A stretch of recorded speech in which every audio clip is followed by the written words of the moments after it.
नमस्कार मैत्रिणींनो, शुभांगी रेसिपीजमध्ये आपले सर्वांचे स्वागत। आज आपण बनवणार आहे तांदूळाचे पापड। त्यासाठी मी एक पातेले तांदूळ घेतले आहे, ते आपण पाण्याने स्वच्छ धुवून घेऊ। 1 ते 2 पाण्याने आपल्याला ते स्वच्छ धुवून घ्यायचे आहेत। त्यातील मी पाणी काढून घेतले आणि त्यामध्ये दुसरे पाणी टाकत आहे। हे आपल्याला रात्रभर किंवा 4 ते 5 तास भिजत ठेवायचे आहे। मी ते रात्रभर पाण्यामध्ये भिजत ठेवले। तर आपले तांदूळ हे छान असे मुरले आहेत। ते आता आपण मिक्सरच्या भांड्यातून फिरवून घेऊ। मिक्सरच्या भांड्यामध्ये मी तांदूळ टाकून त्यामध्ये थोडंसं पाणी टाकून घेत आहे। ते आपण छान असे बारीक काढून घेऊ। ज्याप्रमाणे आपण इडलीसाठी बेटर काढतो तसेच आपल्याला हे मिश्रण काढायचे आहे।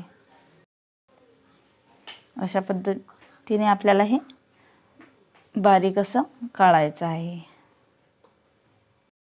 हे फिरवण्यासाठी साधारणतः 1 पातेले मला पाणी लागले आहे आणि आणखी मी त्यामध्ये 6 पातेले पाणी टाकून घेत आहे। तुम्ही ज्या भांड्याने तांदूळ घेतले आहेत त्याच भांड्याने तुम्हाला 7 भांडे हे पाणी लागेल। तांदूळाच्या प्रकारावर सुद्धा पाणी अवलंबून आहे। तांदूळाच्या वेगवेगळ्या प्रकारानुसार पाणी कमी जास्त लागू शकते।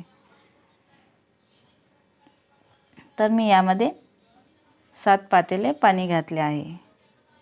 आता आपण हे पातेले गॅसवर मध्यम आचेवर ठेवू।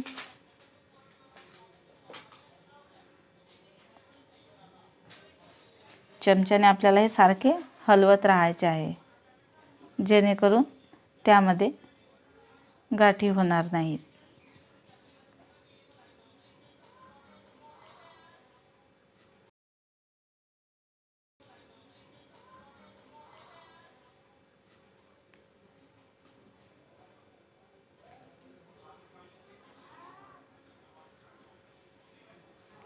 यामध्ये आता आपण चवीनुसार मीठ घालून घेऊ।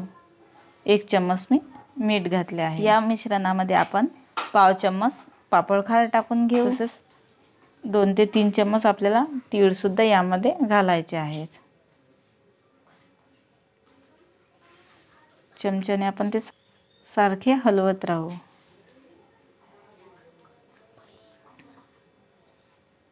यामध्ये आता आपण तीळ घालून घेऊ।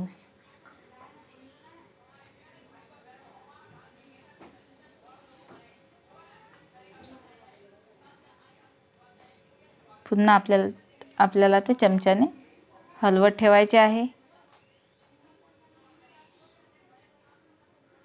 10 ते 15 मिनिटे झालेले आहेत। आपले मिश्रण हे छान शिजत आहे आणि हळूहळू ते घट्ट सुद्धा होत आहे।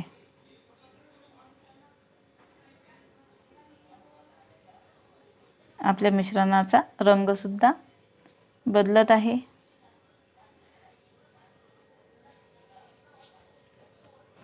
आता आपण पाहू ते शिजले किंवा नाही। तर एका चमच्यावर मी सारण घेत आहे आणि त्यावर रेष ओढली असता ते एकमेकांमध्ये मिसळणार नाही, म्हणजे आपले सारण झाले असे समजावे। आणि दुसरी एक ट्रिक आहे, चमच्यातील सारण पाण्यामध्ये टाकून पाहणे।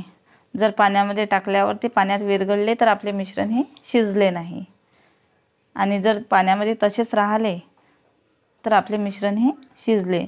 आणि थंड पाण्याचा हात घेऊन आपण जर मिश्रणाला लावला तर ते आपल्या हाताला ते मिश्रण अजिबात चिकटणार नाही। आता आपलं जे मिश्रण आहे ते छान असं शिजलं आहे। एका भांड्यामध्ये काढून थोडंसं थंड झाल्यानंतर आपण ते कॉटनच्या कपड्यावर त्याच्या छोटे छोटे पापड आपल्याला टाकून घ्यायचे आहे। तर मी कॉटनच्या कपड्यावर हे पापड टाकून घेत आहे।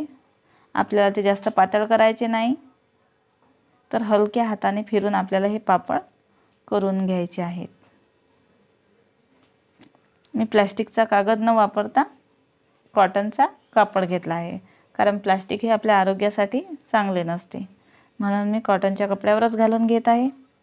अशा पद्धतीने आपल्याला छोटे छोटे पापड घालून घ्यायचे आहेत।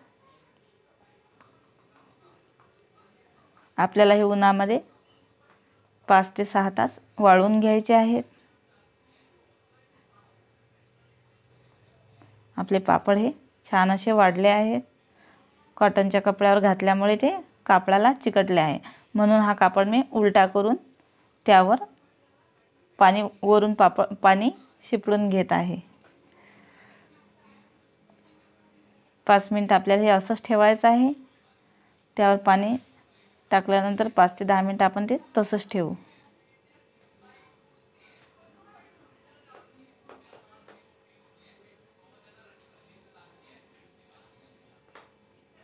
पाच ते 10 मिनिटानंतर हे पापड हळूच निघतील. थोडासा कापड आपल्याला दोन्ही हाताने ओढून घ्यायचा आहे आणि आपले पापड सहज निघतील.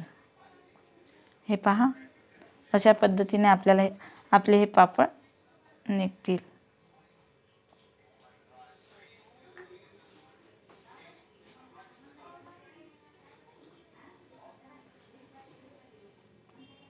अशा पद्धतीने आपण ते एका परातीमध्ये पापड काढून घेऊ.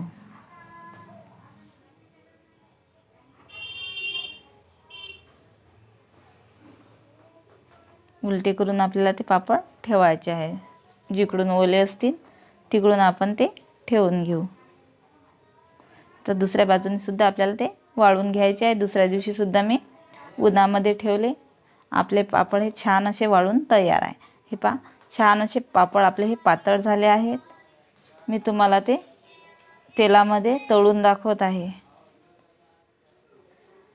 कढईमध्ये मी तेल गरम करून घेतले आणि त्यामध्ये हे पापड तळून घेत आहे.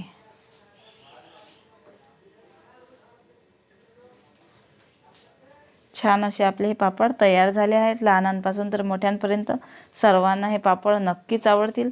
अशा साध्या व सोप्या नवनवीन रेसिपी पाहण्याकरता शुभांगी रेसिपी या चॅनलला लाईक आणि सबस्क्राईब जरूर करा.